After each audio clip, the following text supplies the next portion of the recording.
Kidero kod duol mar IEBC be nochwangie chenro no.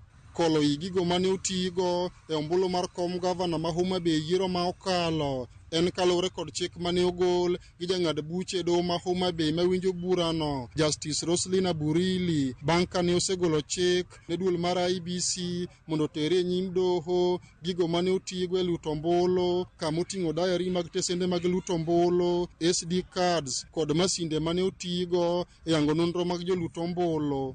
Tesend luto ombulu ma Kamsama e kar chud bura ma Suba North mane ochak go chenro mar kweno ne oyudi ka form 37A mating'o nonro mar duoko mar kom gavana ne oyudi ka onge e sandug luto ombulu kaka chik dwaro.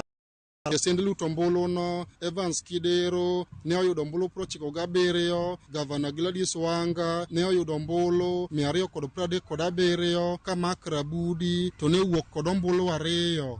To e tesend luto ombulu marinya duoko ma yande olandi bang' yiero mokalo form 37A ne oyango ni Wanga ne oyudo ombulu 96 ka Kidero ne wuok kod ombulu 133 ka Rabudi to ne wuok nono. To kane okwen manyien e doho Wanga ne ombuche omedore gachiel kendo romo ombulu 97 ka mar Evans Kidero to ne ochung' ombulu 133 ka Mark Rabudi to ne wuok nono. Chenro mar nuoyo kweno kod nono gi goyo ombulu biro dhi nyime kuom ndalo 5 mabiro.